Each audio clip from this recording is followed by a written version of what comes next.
Boa tarde. Começamos o nosso programa com um projeto de extensão que contempla 5 cursos da universidade e beneficia principalmente alunos da APAE. É a ecoterapia, um método técnico-científico que utiliza o cavalo como instrumento terapêutico e apresenta resultados a curto prazo. Acompanhe.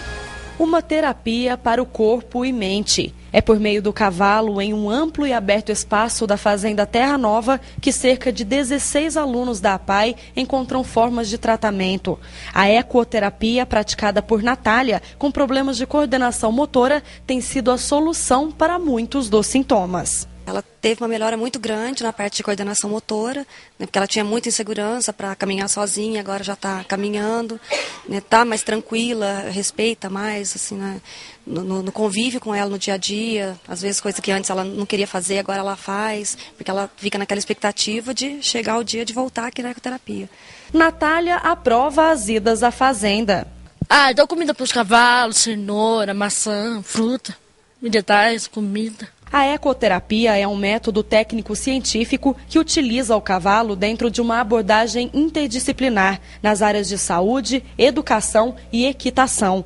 É utilizada no tratamento de pessoas com deficiência ou necessidades especiais. Na PUC Minas, o projeto de extensão abrange 4 cursos de graduação: fisioterapia, psicologia, pedagogia e medicina veterinária. Para a coordenadora do projeto, professora Geni, o cavalo apresenta condições excelentes que ajudam na recuperação do paciente. O cavalo, na verdade, ele é um elemento bastante expressivo, não só pelo seu porte e altura, mas também pela sua docilidade, tá? E, ao mesmo tempo, ele é um animal que impõe respeito, tá? E que é de fácil condução, extremamente inteligente, né? E fácil de manejo. Então, o cavalo, ele tem, por minuto, 10.000 estímulos que ele faz, tá? Ele tem uma marcha bastante similar à marcha humana. Ele trabalha tridimensionalmente o paciente, ou seja, em todos os segmentos e todas as direções, tá? E dentro da pista nós trabalhamos com figuras geométricas e cada figura tem uma simbologia, um porquê, dependendo da patologia do paciente. Dentro do processo da ecoterapia, a pista é utilizada para trabalhar equilíbrio e concentração do paciente. Mas, além de treinar a montagem no cavalo, o praticante também tem a oportunidade de escovar e alimentar o animal.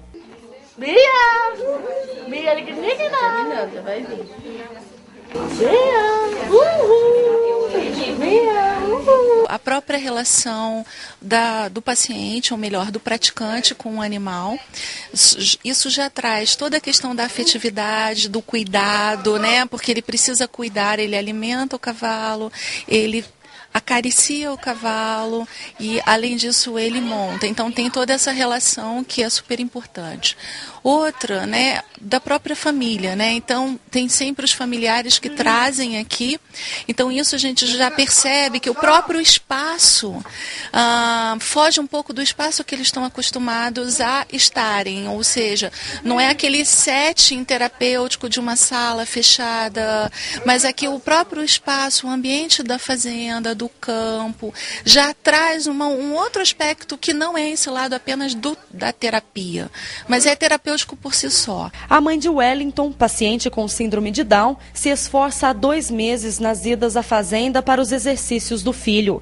Para ela, recompensa que não tem preço. Ele tinha muita dificuldade de andar, sabe? A coordenação motora era muito difícil, sabe? Assim, talvez até na escola, sabe? Ele não andava muito, não caminhava. Hoje não, hoje ele corre para todo lado lá, entendeu? Então, assim, a fala dele, sabe, desenvolveu, entendeu? Então, está sendo muito bom para ele. No tratamento por meio da ecoterapia, normalmente são utilizados 4 cavalos em 2 dias da semana. Os resultados são visíveis logo nos primeiros dias de prática. Nós conseguimos, às vezes, em poucas sessões, o que um paciente dentro de uma clínica convencional ou num tratamento mais tradicional leva, às vezes, meses ou anos, tá? Então, a gente consegue fazer esse paciente, muitas vezes, adquirir marcha com maior rapidez, equilíbrio com uma melhor rapidez, o aprendizado e toda a parte motora e tudo mais. Nós temos pacientinhos aqui espásticos, né, que tem paralisia cerebral, por exemplo, com espasticidade. Quando ele sobe no cavalo na pista, ele está bastante contraturado.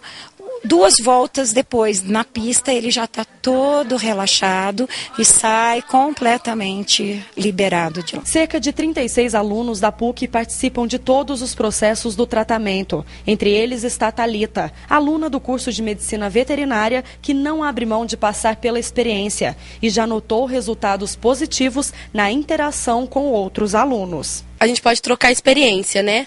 E tanto para eles terem mais contato com o animal aqui, como a gente poder ter o contato com a psicologia, com a físio. É uma troca de experiência que está ocorrendo.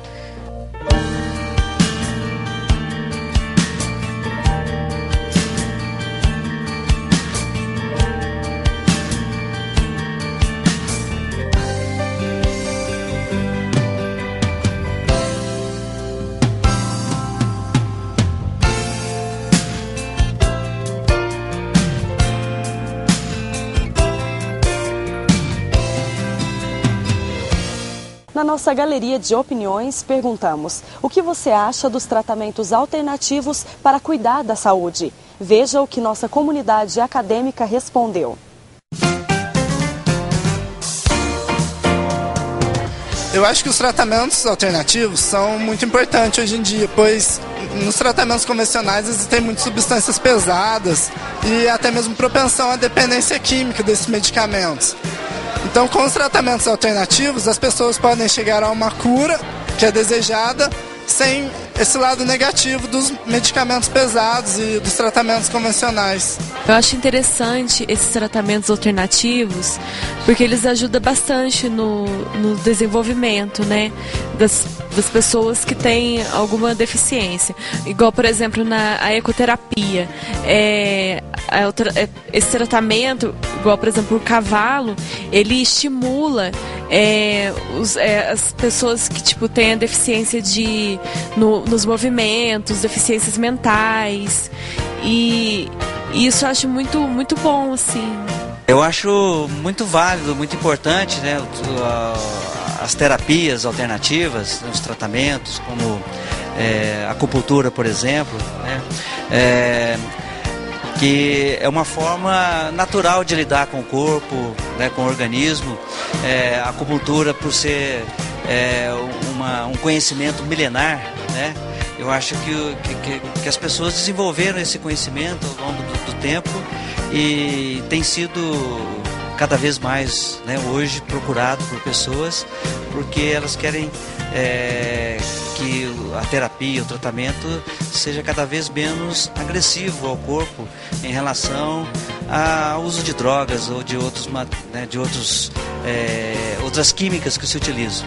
Os tratamentos alternativos hoje são uma solução muitas vezes não encontrada pela medicina normal, mesmo porque ainda não sabemos de todos os problemas que o ser humano, uma acupuntura com quantos mil anos já à frente de toda a ciência, não pode ser descartada. Então ela pode ser complementar à ciência hoje, mas os alternativos devem e realmente eles conseguem resultados muito positivos. Você sabia que a Pastoral Universitária promove o desenvolvimento humano e social da comunidade?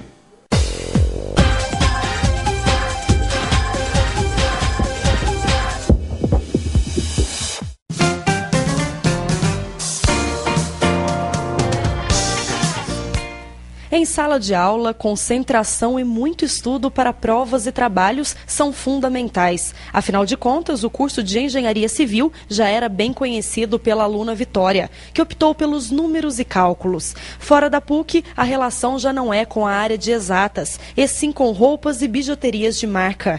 Como funcionária e modelo de uma loja de postos há 1 ano e meio, Vitória se realiza também com as novidades e glamour que a moda oferece. Eu tenho a ajuda das minhas patroas, que me dá uma flexibilidade de horário que dá para conciliar os dois, porque o curso de engenharia é um curso que você tem que ter um pouco mais de tempo para estudar, então eu tenho essa flexibilidade de horário aqui dentro da loja e até para os trabalhos que eu faço. Como muitos outros alunos da PUC Minas que estudam e trabalham à noite, Vitória se esforça para garantir o salário do mês. Mas 1,73 m de altura, cabelos loiros e sorriso contagiante deram a oportunidade de fazer alguns extras como modelo e aproveitar espaços em fotos de revista. Isso começou quando eu comecei a trabalhar aqui na loja, às vezes quando precisa de alguma coisa, aí elas me pediram e eu acabo fazendo. É gostoso, é como uma brincadeira, mas é bem bacana, é divertido.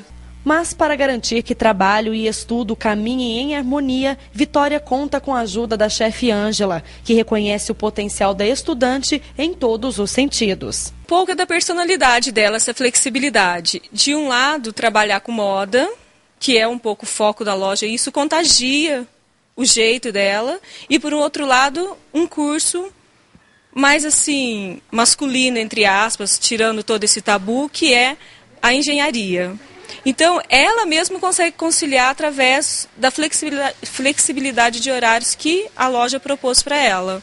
E quando surgem trabalhos frees, assim como ela já fez uma revista para fora daqui, quando o pessoal da própria cidade de Poços chama ela para fazer alguma coisa, ela gosta. Cursar a engenharia civil até o final é o objetivo de Vitória, mas fora da universidade, as oportunidades que surgirem não serão desperdiçadas. Eu acho legal, acho bacana se surgir.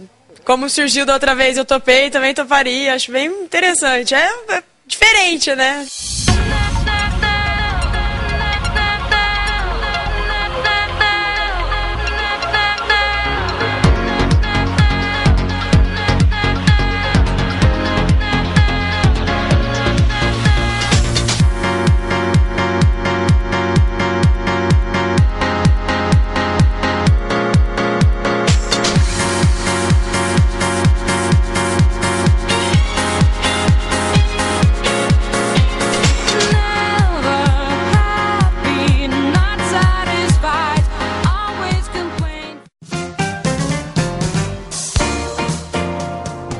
Boa tarde. Nosso bate-papo de hoje vai falar sobre um assunto muito atual e que desperta o interesse de muitas pessoas. No dia 5 de junho, comemoramos o Dia Mundial do Meio Ambiente. E para falar sobre este assunto, contamos com a presença da coordenadora do curso de pós-graduação em Gestão Ambiental, professora Maria Tereza Mariano Miguel, que vai falar conosco sobre o Dia Mundial do Meio Ambiente e todos os temas aí que envolvem, né, esse assunto, que fazem parte desse assunto. Professora, boa tarde. Quais os avanços nessa área de meio ambiente? Em primeiro lugar, boa tarde a todos os ouvintes. Gostaria de agradecer o convite da Chloe, do pessoal da comunicação. E esse dia foi interessante esse ano. Nós estamos apenas há um ano antes da Rio+20, que são 20 anos após a Rio 92, que foi a segunda reunião mais importante do planeta sobre desenvolvimento e meio ambiente. E, infelizmente, as notícias ficaram acanhadas, os jornais bem acanhados, mas as escolas, as universidades, algumas ONGs comentaram alguma coisa, algum programa de televisão destacaram. Infelizmente, o prognóstico feito, né, o diagnóstico que foi feito em 1992 e tudo que se previa, infelizmente está ocorrendo, principalmente com relação ao aquecimento global. É muito triste a gente ter um 5 de junho em que, se você perguntar, comemorar o quê? Quando a gente vê a Câmara dos Deputados com mais de 400 deputados nos representando, votando absurdamente em apoio a mais devastação com aquele Código Florestal. Nós precisamos, sim, reformular o Código Florestal, que ele é antigo, mas ele deve ser mais restritivo e não menos restritivo. Porque muitas pessoas falam assim, mas poxa, eu preciso plantar, mas se eu não tiver água, eu não tenho plantação. Então, se eu deixar que invadam todas as beiras de rios, os topos de morro, nós vamos ver muitos locais despencando, como a gente vê todo verão. Então, eu preciso ter as matas nos locais exatos. Eu precisava ter mais inteligência na hora de utilizar o campo. E eu gostaria de destacar, não é o pequeno agricultor, a agricultura familiar, que está com problema, em hipótese alguma. É aquele que sempre desrespeitou a lei e que quis essa modificação. Então, você me pergunta do 5 de junho, né? O que eu tenho para comemorar? Em partes, comemorar que dentro da Pontifícia Universidade Católica, praticamente todos os cursos possuem as disciplinas voltadas à questão ambiental. Os alunos me procuram, eu estou assim, às vezes sem voz, de tanto atendê-los. E eu gostaria que mais professores também estivessem engajados, né? Mas nem todos são especialistas na área, porque não se faz um especialista na área ambiental da noite para o dia. Demora, é uma coisa bem complexa, e as pessoas acham que é muito fácil, e não é. Entra a questão social, entra a questão econômica. Hoje a gente fala de economia verde, e a Rio+20, ela vai estar destacando a economia verde. Que economia é essa? Como ela vai ser inclusiva? Como eu mantenho as matas que ainda restaram? Como que eu vou dividir melhor os recursos naturais para todos? Então, a questão é sermos solidários globalmente. E nós estamos tão distante disso, Chloe. Nós estamos distantes porque solidariedade não basta só você ser solidário com a sua família, com o seu amigo, com o próximo mais próximo, mas ser solidário com o planeta. E com isso, consumir de maneira diferente. É mudança de comportamento pessoal, que é aquela história, pensar globalmente e agir localmente. É difícil. É difícil a gente começar a separar o lixo em casa, cobrar das autoridades que façam o recolhimento correto, a destinação final corretamente, que consigam tratar os esgotos, consigam dar condições para a parte rural das cidades, em que dar incentivo para uma agricultura menos intoxicante, porque o que nós temos, infelizmente, é um uso abusivo do agrotóxico, transgênico, e nós estamos precisando ter uma vida melhor, viver melhor. Temos certezas de beber uma água boa, respirar um ar decente, ter uma vida mais saudável, que é muito mais difícil. Professora, muitas pessoas falam sobre essa questão do planeta sustentável. O que é, de fato, um planeta sustentável para a sociedade em geral, né? Não só no Brasil, a gente falando do Brasil não, mas no mundo todo. Olha, um planeta sustentável é aquele que vai ter uma economia diferente. Ele vai ter uma economia que gere riqueza, sim, mas riqueza para todos, o que é muito difícil. Não riquezas para poucos. Nós temos que perceber que os recursos naturais são finitos. Então, se eles são finitos, eu tenho que conseguir aprender a fazer a análise de ciclo de vida desse produto. Começo, meio e fim, se é que ele tem fim.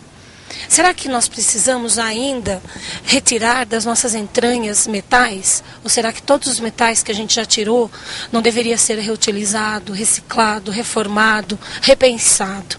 Né? Eu olho às vezes para a minha aliança e falo assim, bom, pelo menos a minha aliança eu consegui não ter uma mochila ecológica maior. Que a mochila ecológica é um termo que a gente usa hoje para o acúmulo de resíduos e de tudo que você gastou para ter os seus bens. Então, isso aqui é o reaproveitamento das alianças que eram dos meus avós. Então, eu herdei dos meus avós e combinei com, na época era meu noivo, vamos então aproveitar. E a aliança, ela é um reaproveitamento. Não houve necessidade de buscar mais metais na natureza. Então, se a gente começar a pensar numa forma, isso é pensar sustentavelmente. Você vai para o supermercado, tem um monte de bancas de oferta, mas você não vai ficar passando, por exemplo, maçã está em oferta, 99 centavos o quilo. Você não vai passar a semana inteira comendo maçã. Então, o pensar sustentável, tanto localmente como globalmente, é você dar condições à sociedade do local a desenvolver os seus produtos no local, a resolver a questão do lixo no local. Alguns locais não têm condições de produção em escala, em produção, vai precisar de outros. Mas tudo que for possível você aproveitar o que está no seu local, aí sim você está caminhando para um mundo sustentável. A Itália está com uma cidade em que eles fazem uma medida interessantíssima, que é você conseguir suprir as suas necessidades em menos de 1 quilômetro de raio da tua residência. Então você trabalha próximo à tua casa, você não usa carro para trabalhar, nem transporte público, sua alimentação está tudo próximo, perto, e essa alimentação também é obtida no cinturão verde da cidade, uma coisa que a gente deixou de escutar, e hoje a gente não se vê falar de cinturão verde, então cabe aos governos locais começarem a agir de uma maneira bem diferente do que agiram até agora. Então, quer voltar. O mundo sustentável, ele tem que ser um mundo que respeita e veja os limites da natureza. E a partir desses limites, tomarmos mesmo ações de governabilidade global. Esse é o outro tema da Rio+20. Ela vai ser dividida em 2 grandes temas. Economia verde, economia ecológica, cada um tem uma denominação, né? E a outra parte é a governança global, para realmente a gente saber, água não vai ter para todos. Sim. Então, aí a importância da gente não destruir o Código Florestal, e sim termos normas mais restritivas para mantermos as águas. Quanto mais vegetação eu tenho, mais eu consigo manter essas águas naquele local. Professora, só para a gente finalizar, e de forma resumida, explicar para o pessoal de casa algumas dicas de forma prática quanto à preservação do meio ambiente. Uma forma assim mesmo no dia a dia, para as pessoas fazerem mesmo e praticarem ali para preservar o meio ambiente, professora. Bom, em primeiro lugar, as dicas básicas que todo mundo já deu e você lê todas. Utilizar o menos energia que você puder, diminuir o horário de banho, na hora de você for comprar, for consumir, consuma conscientemente. E faça 3 perguntas importantes. Eu preciso agora disso? É essencial? Dá para esperar? Tá? Então, você tem que pensar no que você vai consumir. Reutilizar os materiais, reciclar, é o básico.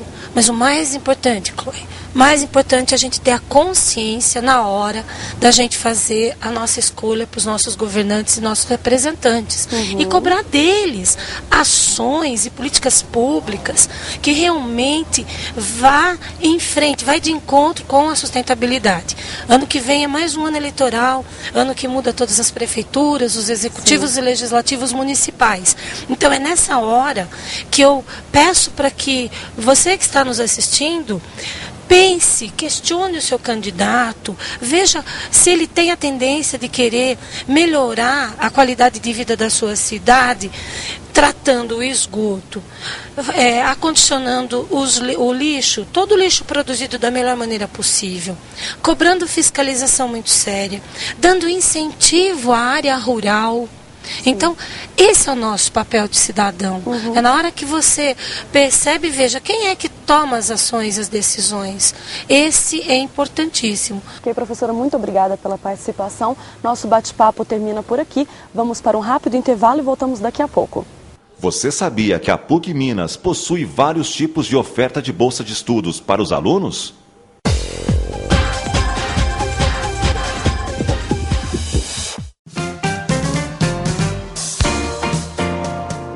Foram 5 dias de evento, 9 estados participantes e cerca de 1.500 atletas.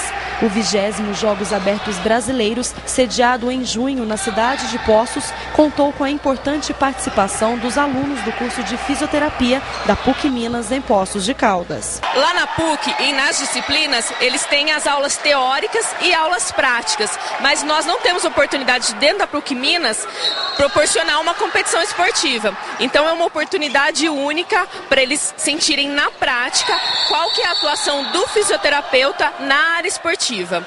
E é uma experiência bastante interessante porque eles fazem uso de recursos simples para atender os atletas e conseguir fazer com que esses atletas continuem em quadra na competição. Futsal, basquete, handball, vôlei, natação, judô e atletismo foram as modalidades participantes do evento. Neiva é aluna do 7º período e acompanhou ativamente os jogadores nos primeiros socorros. Em princípio, a gente é uma oportunidade que a gente tem única de atender atletas profissionais e aplicar o nosso trabalho que a gente aprende na universidade durante todo o período que a gente está lá. Geralmente a gente atende atletas com escoriações, algum atleta que pode ter o risco de ter alguma fratura ou alguma coisa mais grave. Então a gente presta os primeiros socorros em quadra, com autorização sempre do juiz, A gente presta os primeiros socorros e se for alguma coisa mais grave a gente chama um atendimento mais prioritário, como o SAMU. Mas geralmente são esses, Por enquanto, como são atletas profissionais, o pessoal tem pequenas lesões, nada de muito grave. Para o secretário municipal de esportes, a participação da PUC Minas nos projetos e atividades de Poços é sempre bem-vinda e fortalece os laços de parceria com os interesses da população. Nós já temos esse convênio, podemos dizer assim, esse relacionamento desde a Olimpíada Escolar, onde no primeiro ano foi um aprendizado para nós e também para o curso de fisioterapia. E de lá para cá, essa parceria continuou muito bem. E hoje a gente percebe um relacionamento muito forte entre a prefeitura e o curso de fisioterapia. E por que esse atendimento que é importante para nós? Porque ele tem técnica ali nos locais de competição, assim, com muita vontade, muita dedicação, pelos professores, pelos coordenadores do curso e as pessoas que estão fazendo o curso também, que atendem as pessoas com toda a habilidade, com todo o conhecimento, não é isso? Procurando transformar o evento nessa parte de atendimento médico, de atendimento primeiro socorro, no local dos jogos, com muita eficiência. Na disputa pela liderança, o time feminino de futsal de Goiânia garantiu o segundo lugar. A jogadora Ana Paula acredita que o trabalho da fisioterapia é essencial para garantir mais segurança ao time. Ontem aconteceu durante o jogo de um atleta da gente, do gol virar em cima dela, e eles estavam presentes lá, atendeu a gente, o primeiro socorro dela foi muito importante, depois o SAMU veio e levou. Graças a Deus não foi uma lesão muito grave e hoje ela até foi para o jogo, então muito bom isso aí. Entre tantos jogadores e comissões técnicas está o treinador da equipe de Cabo Frio, vencedora do basquete masculino. Guilherme conta que já passou por muitas experiências no esporte e a evolução da fisioterapia é visível. Eu, particularmente, que além de técnico de basquete, também sou gerente de futebol profissional, sei melhor do que ninguém da importância, né, do departamento de fisioterapia. Né? Sem eles, não adianta eu fazer um investimento num jogador de salários altíssimos e, de repente, ser muito lenta a recuperação de qualquer lesão. Né? Então, eu não posso gastar com atletas profissionais e economizar, né, naquilo que vai me colocar esses atletas no seu melhor rendimento. E a fisioterapia ela evoluiu muito nos últimos anos. Até alguns anos atrás a gente lidava com os massagistas, pessoas ótimas, queridas, folclóricas, mas o mundo evoluiu e hoje o fisioterapeuta está praticamente no mesmo patamar do departamento médico. O lazer e o convívio social são fatores fundamentais para a manutenção da qualidade de vida do ser humano. Procure realizar atividades que você gosta e mantenha sempre um círculo de amizade ativo. Dica da professora Marina Gonçalves Pereira, do curso de fisioterapia. Neste sábado, 18 de junho, acontece o vestibular do segundo semestre da PUC Minas, a partir das 14 horas. O resultado sai até o dia 5 de julho. A matrícula da primeira chamada será realizada nos dias 8 e 11 de julho, segunda chamada, 12 de julho e terceira chamada, 13 de julho. No dia 25 de junho, das 14 às 17 horas, na creche Bem-TV, no bairro Jardim P, acontece a última intervenção do semestre na Pastoral da Criança. Não perca! Para ficar por dentro das notícias e conhecer um pouco mais da instituição, acesse nosso Twitter, PUC-MG-Pocos, ou nosso Flickr, PC PUC Minas. O programa no Pique da PUC também está no Facebook. Você pode acompanhar as notícias, fotos de bastidores e reprises de programas pelo site www.facebook.com/no-pique-da-PUC. Mais informações e sugestões, envie um e-mail para pucnatv@pucpecaldas.br. Você que acompanha nosso programa semanalmente, não deixe de ganhar um brinde da PUC Minas. Ligue para 0800 283 1030, deixe seu nome e endereço e garanta o seu.